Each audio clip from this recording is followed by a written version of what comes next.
Unfunded mandates and the machinery of misgovernance.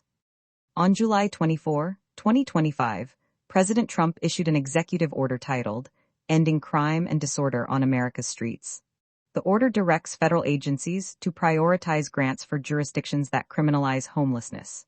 Encampment bans, loitering laws, and involuntary institutionalization are framed as tools for restoring public safety. But beneath the surface, this executive order functions less as a funded policy and more as a ritual of sovereign intent. It declares a mythic battle against vagrancy and disorder, invoking archetypes of chaos and control, while failing to allocate new resources or address the systemic roots of housing instability. This dynamic, where executive orders are issued without funding, reveals a deeper tension in American governance. The president may command the narrative, but the machinery of implementation requires fuel, budgetary appropriations, legal authority, and bureaucratic capacity. When these are absent, the order becomes a ghost in the machine. It may be legally binding, but it lacks the lifeblood to animate its vision. Agencies are left to improvise, reallocate, or stall. The public receives the spectacle of decisive action, while the institutional reality remains paralyzed. In the case of the homelessness order, the lack of funding is particularly stark. No new appropriations were made to support the directive. Instead, existing funds are redirected away from evidence-based programs like Housing First, which prioritize stable housing as a prerequisite for recovery and reintegration. This redirection not only undermines proven models, but also forces agencies into a coercive posture, rewarding cities that adopt punitive measures and sidelining those that invest in compassionate, long-term solutions.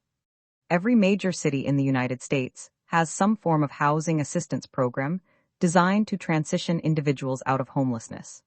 These programs are often administered through coordinated entry systems, which aim to triage applicants based on vulnerability and need. But the reality on the ground is far more complex and far less responsive than the executive order implies. Grant wait times can stretch from months to years. In Buffalo, for example, Section 8 voucher waitlists average 1 to 2 years, and emergency housing programs are often oversubscribed. Shelter availability is limited, and many individuals wait in encampments or on the streets until contacted by outreach workers, a process that can take years, especially for those without visible disabilities or acute medical needs. This delay is not a failure of compassion, but a failure of infrastructure.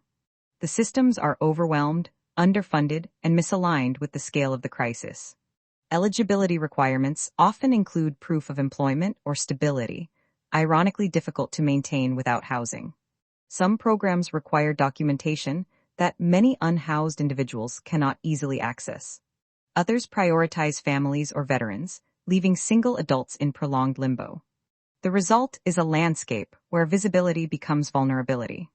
Those who remain in encampments are not there by choice but by necessity, caught between bureaucratic bottlenecks and the absence of shelter beds. The executive order ignores this reality. It frames homelessness as a moral and criminal failing, not a systemic breakdown. It punishes visibility while failing to address the conditions that force people into public spaces. It offers no new tools for outreach, no expansion of shelter capacity, no investment in permanent supportive housing. Instead, it weaponizes federal grants to reward cities that adopt punitive measures, sweeps, arrests, and forced institutionalization. These tactics may reduce visible homelessness temporarily, but they do not solve the problem. They displace it, fragment it, and deepen the trauma of those affected. From a mythic perspective, this order is a ritual of false purification. It seeks to banish the visible symptoms of systemic neglect rather than heal the root causes. It invokes the archetype of the dangerous vagrant, casting the homeless as symbols of disorder and decay. This archetype has deep roots in American political mythology, often surfacing during periods of economic instability or urban transformation. It allows leaders to frame homelessness as a threat to public order rather than a consequence of policy failure. It shifts the focus from structural reform to symbolic cleansing. But this ritual is hollow without funding. It lacks the institutional scaffolding to enact its vision.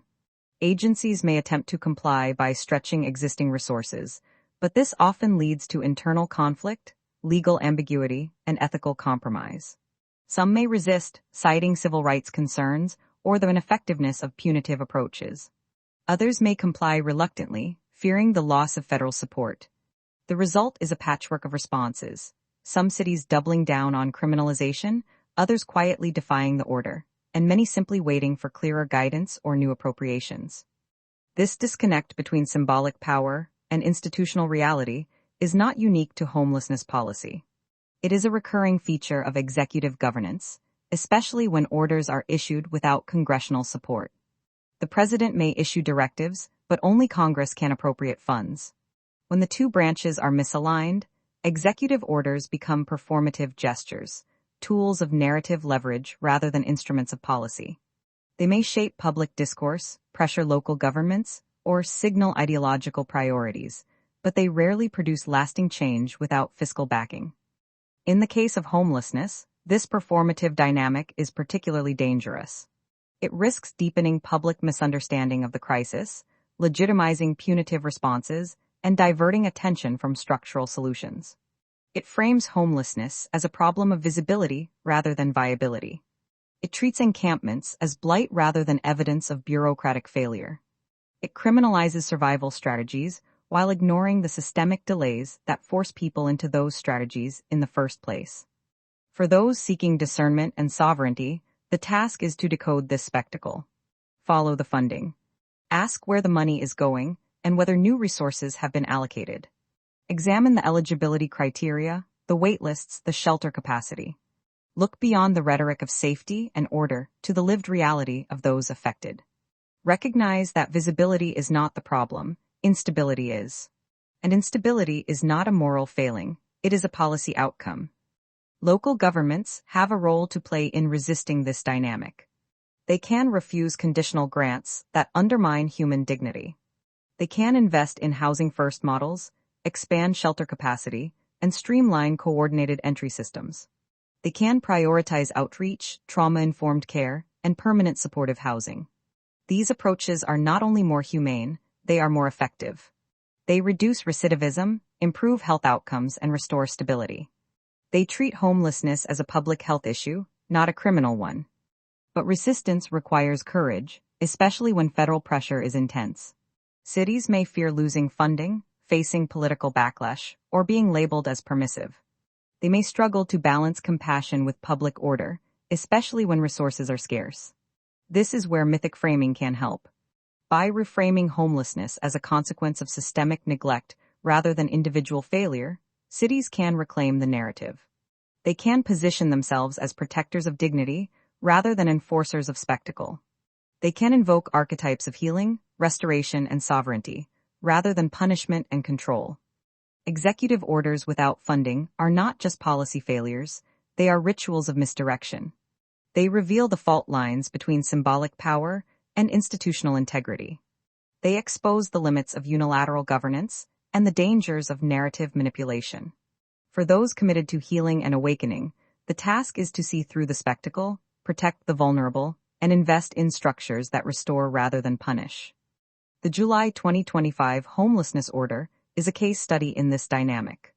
It declares a vision without providing the means. It punishes visibility without addressing viability. It invokes archetypes of disorder while ignoring the institutional delays that produce instability. It is out of touch with the operational reality of homelessness programs, the waitlists, the shelter shortages, and the paradoxes of eligibility. It offers no new tools, no new funding, and no new hope, only a ritual of control masquerading as policy. To reclaim the myth, we must reclaim the truth. Homelessness is not a crime. It is not a moral failing. It is a systemic outcome of rising rents, stagnant wages, disinvestment, and bureaucratic inertia. It is a crisis that demands compassion, coordination, and courage. It is a call to sovereignty, not just for those affected, but for the institutions tasked with responding. Let the executive order be a mirror, not a mandate. Let it reveal the gap between intent and infrastructure. Let it provoke discernment, not compliance. And let it remind us that true healing begins not with punishment, but with protection, dignity, and the restoration of home.